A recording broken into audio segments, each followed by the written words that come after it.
हम डिस्कशन कर रहे हैं सीपीसी का ऑर्डर 8, आदेश 8, return statement, set off and counter claim के बारे में। लिखित कथन, मुजरा और प्रतिदावा।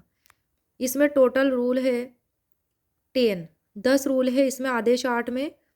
रूल 1 में है रिटर्न स्टेटमेंट यानी कि लिखित कथन। रूल 1A में है प्रतिवादी को वे दस्तावेज पेश करने का कर्तव्य जिन पर उसके द्वारा अनुतोष का दावा किया गया है या निर्भर किया गया है।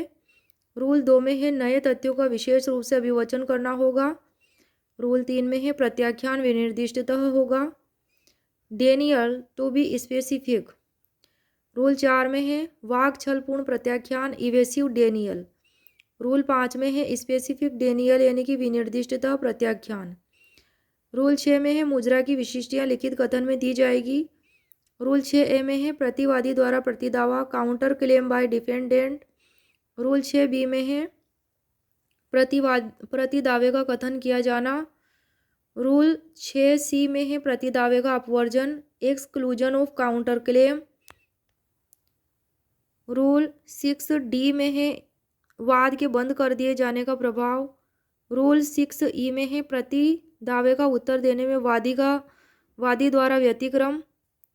रूल 6F में है जहां प्रतिदावा सफल होता है वहां प्रतिवादी को अनुतोष। रूल 6G में है लिखित कथन संबंधी नियमों का लागू होना। रूल 7 में है पृथक आधारों पर आधारित प्रतिरक्षा या मुजरा।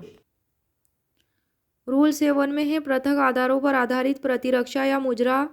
रूल 8 में है प्रतिरक्षा का नया आधार। रूल 8A में है प्रतिवादी का उन दस्तावेजों को पेश करने का कर्तव्य जिनके आधार पर उसने अनुतोष का दावा किया है। रूल 9 में है पश्चातवर्ती अभिवचन। रूल 10 में है जब कोर्ट द्वारा अपेक्षित लिखित कथन को उपस्थित करने में पक्षकार असफल रहता है तब प्रक्रिया। क्या है रूल 10 में?